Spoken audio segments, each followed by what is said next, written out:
Hey guys, Gina here. Today I'm going to make a layout using, let me find it, this photograph right here of my niece. It's not a great photograph because she took a picture and sent it to me in,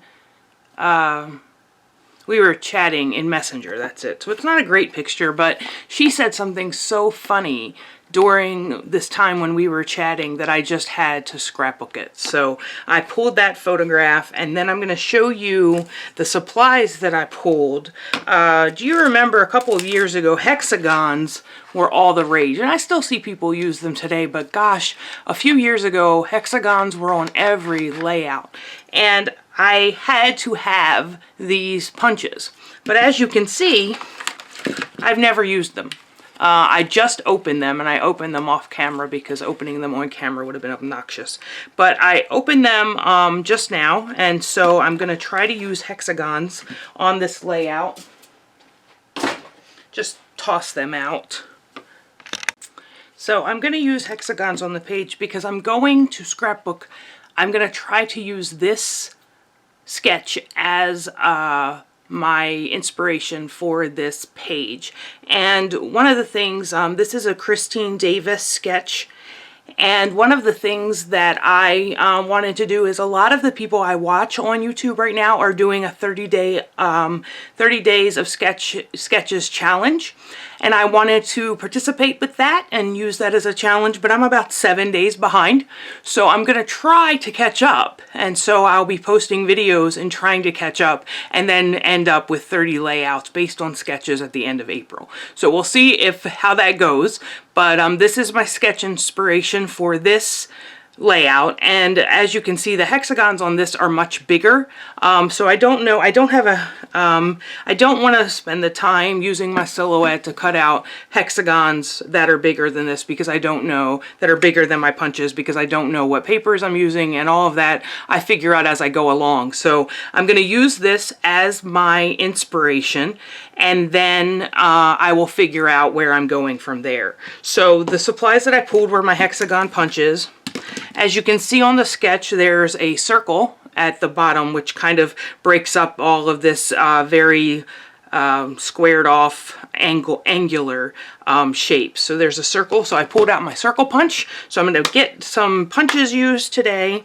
I pulled out a bunch of different brads that are in this pink color. This layout is going to be completely pink because it goes along both with what she sent me, this little purple pinky guy, and the fact that she is the ultimate little girly girl. So I didn't know when Shelly put these in my kit in March. I wasn't sure what I was going to do with these very sparkly pink letters, but I think for this niece, I think these are very apropos, if you will. I pulled out a couple of pieces of flair that are in pink. One of them says snapshots because this is a snapshot, which I thought was really nice. I have scissors here, I don't know why.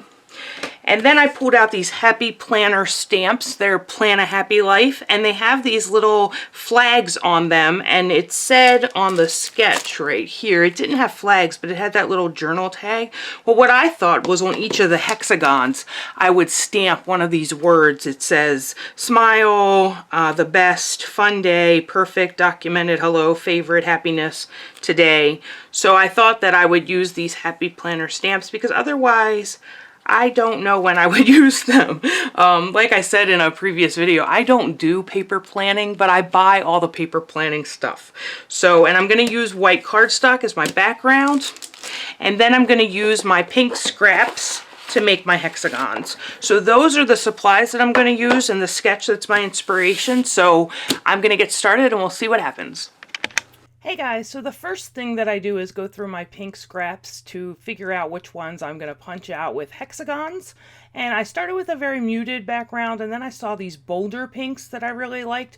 That one pink paper there actually had hexagons on it, and I thought, oh, this is too perfect. But when I was going to, if I was going to punch it, it wouldn't have showed up, wouldn't have shown up. So I decided not to do that, but it would have been great. So I'm going to cut this basil cardstock down, and I used my paper trimmer just to make sure it's 12 inches because basil doesn't have the demarcation between the branding strip and the actual 12 by 12 paper. So I had to use my paper trimmer to do that. And then I'm just using my brand new hexagon punch to punch out these circles. And most of everything on this layout is pink. So a little bit of pink and a little bit of purple. So here I decide that I went and back and I looked at the sketch, and unfortunately I'm not going to use a lot of the sketch. I think the biggest inspiration, and I think I say this at the end as well, but I think the biggest inspiration in this sketch was the hexagons. And then I ended up not using, you'll hear at the end that I say that I'm going to use the hexagon in this sketch again on my next layout, but I don't do that either. And the other thing that's bothering me right now is the lighting on my scrap table. It's making me nuts. So here I decided that I was going to turn this on its side and make the hexagons go horizontally across the page, but I ditched that as soon as I'm done. And I wanted to ink the edges of these papers to make them stand out a little bit more, and I wasn't sure what color to use. I normally use Vintage Photo, but I didn't want to darken the page to make it like an antique looking page, so I ended up using Dusty Concord Distress Ink to go over all of the sides of the paper, and you saw me test it out on the scrap of one of those papers, so that's all done there. And now I pull out my long range, my long arm, I don't know what you call it really, but it's a long arm stapler, and I didn't have any staples in it, so I went over to get some, and as luck would have it, I had pink staples. So I'm going to use pink staples, and here I do something that's pretty silly. I should have used a little bit of adhesive and placed these where I wanted them with adhesive before I started stapling them down. And I'm going to get smart about that in a second. But right now, I'm just putting the staples in. And I'm doing it in a haphazard way. I'm not really caring that they look a little wonky. I'm okay with that. If I was doing a more vintage, family heritage kind of page, it would bother me more. But I'm not doing that, so I don't care that they're wonky. And now here's where I'm like, you know what? You should have used some adhesive and put these where you wanted them and then stapled them. So I got smart to that and decided that I needed to use that. I needed to do that. And then I'm just going to finish placing these where they need to go.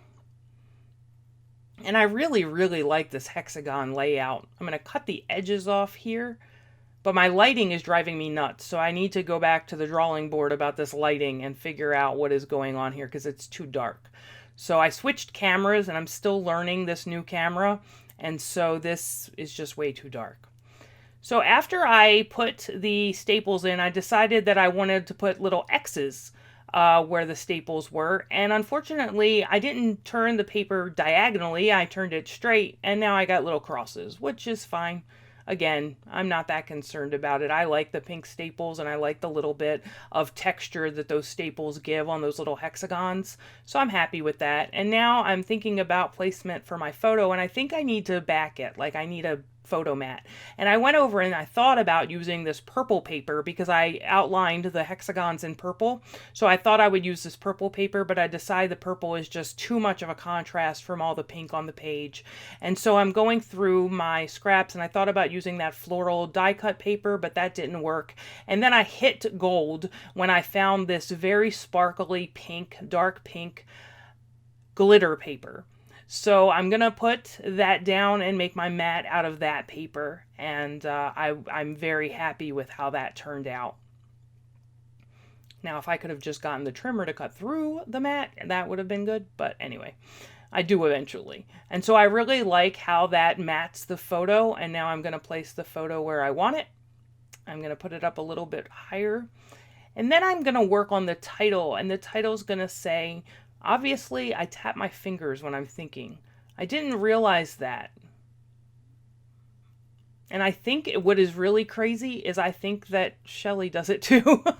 I think she's working on her YouTube channel, and she's been watching herself craft, and it's been funny. And I'll let you know what her YouTube channel is as soon as she has it ready. But I think she mentioned to me yesterday that she taps her fingers too when she crafts. So we always say that we're two people with one brain. And you know, that doesn't sound very good, but that we have very similar thinking and very similar actions. So I have "you're crazy" at the top, and I'm gonna put "I know" at the bottom. And then when I talk about the journaling at the end, you'll understand what that means. I try to put these stickers away, these stickers, and nope, they're not going to go in there. And so I just put them off to the side, and then I decide that that "I know" is floating. I hate when my titles float, and I try to do everything I can to make sure that that doesn't happen. Sometimes I leave them if it looks okay with the paper, but this was just not working. So I used these washi strips from Amy Tangerine, and I don't even know, they came in one of her sticker books for one of her collections, and I actually have the papers pulled out of there, so I probably got it, I don't know, I probably didn't buy the collection. I probably just got those those individual sheets. And then I placed the flare that I talked about in the intro to the video, and there is that weird kind of space right there. So I decided to pull out this love stamp, and I'm going to turn the paper over and just make sure that that's the color I want. That's an archival ink. I don't remember the color, but it's just a dark pink. And so I decide that I'm going to use that around the flare. And then I'm going to put the flare on with some large glue dots. The flare on the back side is concave, so to get a glue dot to stick to it, it has to be pretty thick so that it'll stick both to the back of the flare and to the paper. So I like using these thick glue dots to make sure that happens. And so then I'm happy now with the bottom of the page. I'm happy with the title, but I feel like the space above "you're crazy" needs something. And I felt that way while I was recording, but to look at it now, I really don't think it needed anything. But hindsight is 20/20. But I do like how the final layout turned out with these brads, so I'm glad I used them because I got a chance to use up some brads, and I have a ton of them in my collection. I think for next time I really need to decide, I think I need a challenge where I just have to use brads because I have so many sets of those My Mind's Eye brads. I just loved them at the time and then never used them. So I'm going to put these pink brads in, and then I feel like it's missing something in that triangle that's there. So I'm going to pull these two purple ones that I have, and I'm going to put those there, and then I think I like that better. And now we have a real L going on with the layout, which I like. That lighting is awful. If I don't figure out that, my next video is going to be that way too, unfortunately. Now I'm going to use some of those washi strips that I won't use on a layout. I don't know how to use those multicolored things. And then there's this one that has like a purple geometric look. So I use that one. And now I'm just going to do my journaling, and I'm going to pull out my ruler and start with that. And then I use a terrible pencil. Here we go. Here's the ruler. So I started with my Tim Holtz ruler because I really like that to make lines, because you can see, you know, you can make them all different widths using the grid. But I didn't like, I wasn't getting the lines that I wanted. And then I had to pull out, and then I tried to erase it with this really hard rubber eraser that's on the top of the pencil, and that didn't work out well. So I had to pull out the rubber eraser. So that worked. And then I remembered that I have a stencil with lines on it. There it is. And so I went and I got that, and now I'm going to put the lines on the paper so that I can write my journaling. And I talk about my journaling and also these lines in the exit. I guess we call it intro, and then I recorded an exit. I don't know if I'm going to do that every time, but right now I have an intro, I have a voiceover, and then I have an exit. So maybe that's how my videos are going to go. But I'm going to finish up these lines. I put one set down, and then I'm going to line them up again and put another set down because I write rather big and I wasn't sure how many lines I was going to need, and that's something I address in the exit portion of this video. So I hope you guys enjoyed this part, and I'll see you at the end.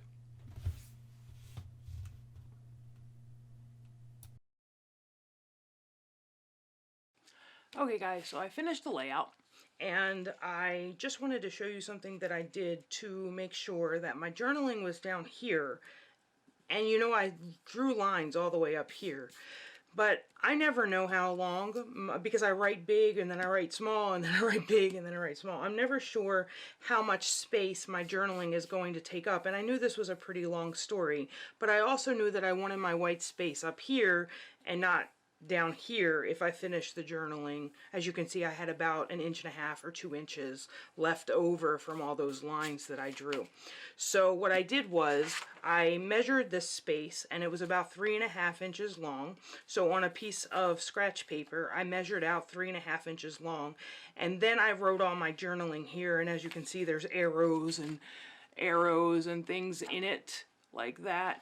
But I wrote it all out here so I knew the number of lines that I would need, and this one kind of cut short, but that's okay because it's a break in a paragraph anyway, so it was okay. But so then I knew how many lines that I would need here, and so I wrote my journaling then, and then I could just erase those lines and keep my blank space, my empty space up there. So the journaling says, A told me a story that she thought was hilarious. It seems G was getting rid of some old cucumbers and he tossed them outside, and he threw them so hard that they hit the door and exploded. She said that I should have been there to see it. I told A that they were crazy. She said, we know that. People tell us that all the time. I couldn't help but to think that was hilarious. So that is the layout, and I will just give you a quick look. I'm not sure that I like how these staples turned out, but so I took some, I guess the only real,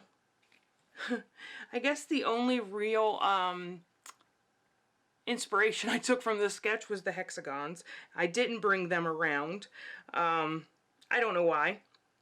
But maybe I'll try this sketch in my next video, which is also a story about this little one, because she just got a phone, and it's like an old phone, and she can only use it at home on the Wi-Fi.